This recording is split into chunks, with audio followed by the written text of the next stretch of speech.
on my sunscreen. I'm extra white now. And we're gonna go on our daily adventure. Let's go outside.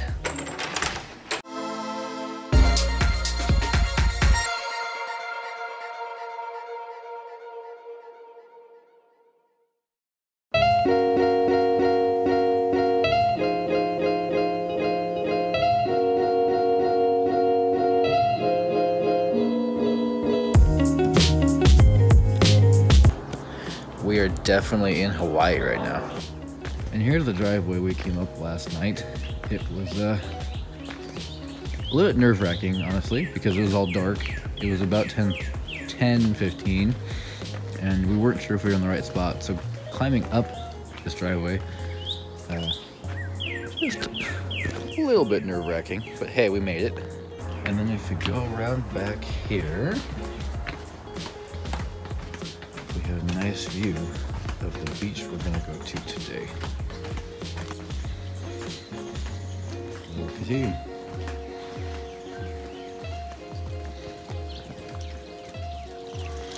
So you can see the beach down there.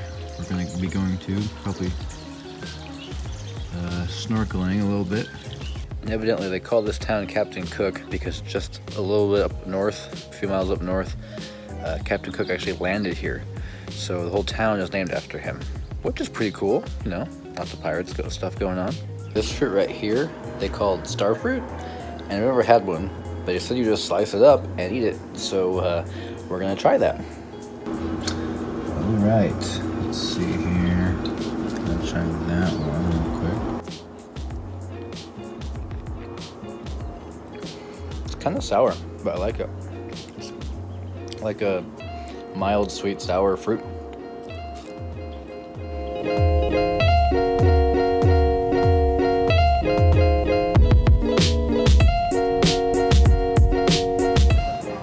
So here we are at the coffee shack, and they told us to come here because of the view.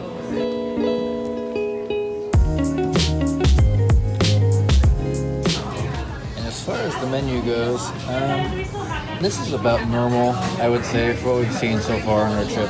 It's a little more expensive in Maui, but you know, not bad. But then again, we are from California, so you know, take it with a grain of salt. For us, this is fairly normal for breakfast. You know, $10, $8 and up. And we are in Kona, so as it says here, they do have 100% Kona coffee.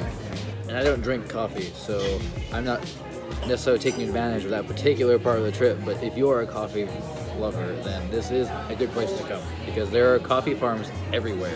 We pass probably one every half mile everywhere we go on this part of the island, so lots of free tours.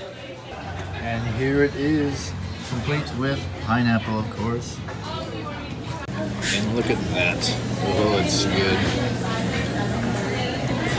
So this is my wife's plate. She got a stuffed papaya. Really good. Of all the breakfasts we've had so far, I think this one's probably my favorite. And it's definitely worth the $13 per plate we paid. Honestly, I think it's worth it because they made homemade bread. They have fresh fruit from here on Kona. They made a homemade cake for my wife for her plate. It's all really good.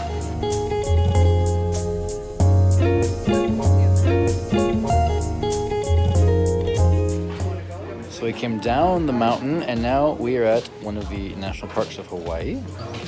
I'm not even gonna try to say this name, but that's where we are. So let's go take a look.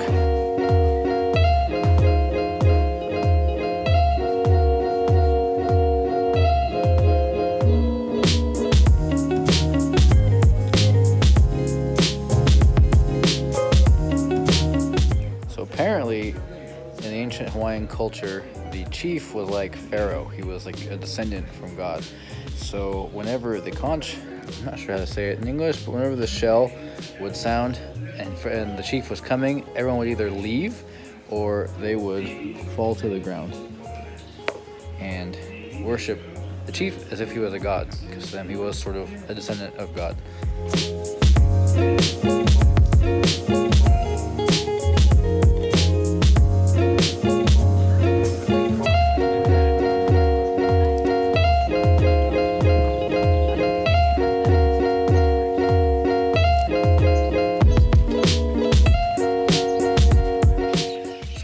basically these canoes you see right behind me, these canoes are all made of a single tree. They just kind of carve out the tree, which would take forever. And also, they use these things on the side, as you might have seen in Moana, to keep the boat from capsizing.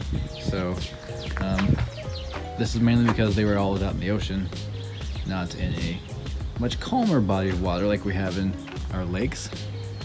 And then these nets you see up here were used to help them fish.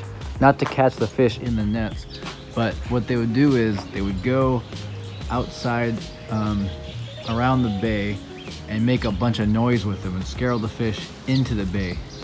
And once all the fish were in the bay, then they could just catch them and take as much or as little as they needed.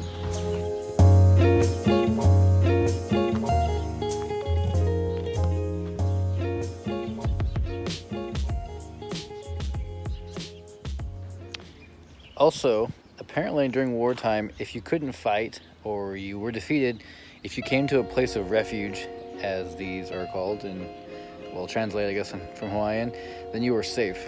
It was kind of like a place where no one could hurt you. But that changed when Captain Cook and all the other Europeans showed up, of course, but that's how it used to be, and that's what this place was, a place of refuge.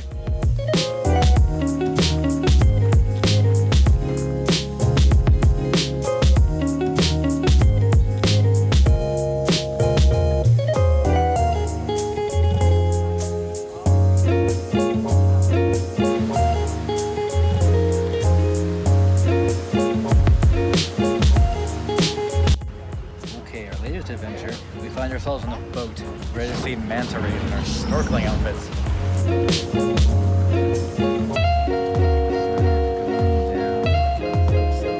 You can see the water is super clear. So we are not the best snorkelers in the world. In fact, we've only attempted it once, and that was today. Unless you've done it before, but I have attempted it one time. And it lasted about 5 minutes, and that was it. So we'll see how tonight goes.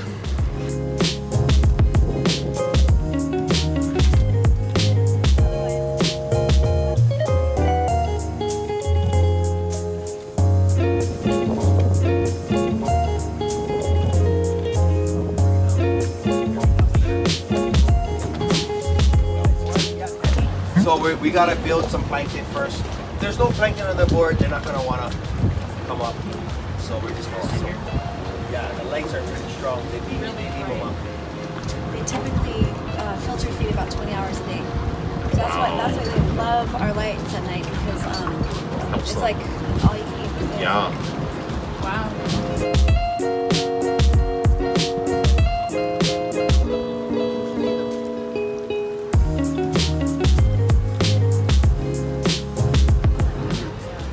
We're still waiting for the manta rays to show up. Just so you know how this works, the blue light is attracting plankton, and then the manta rays show up and eat the plankton. So our buffet is still being built, so to speak, and hopefully soon they will start showing up.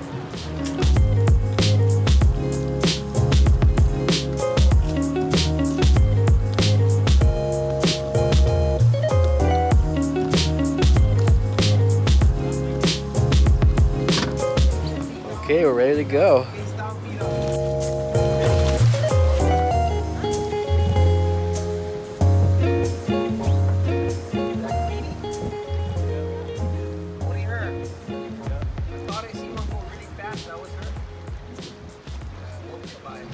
We got two outside.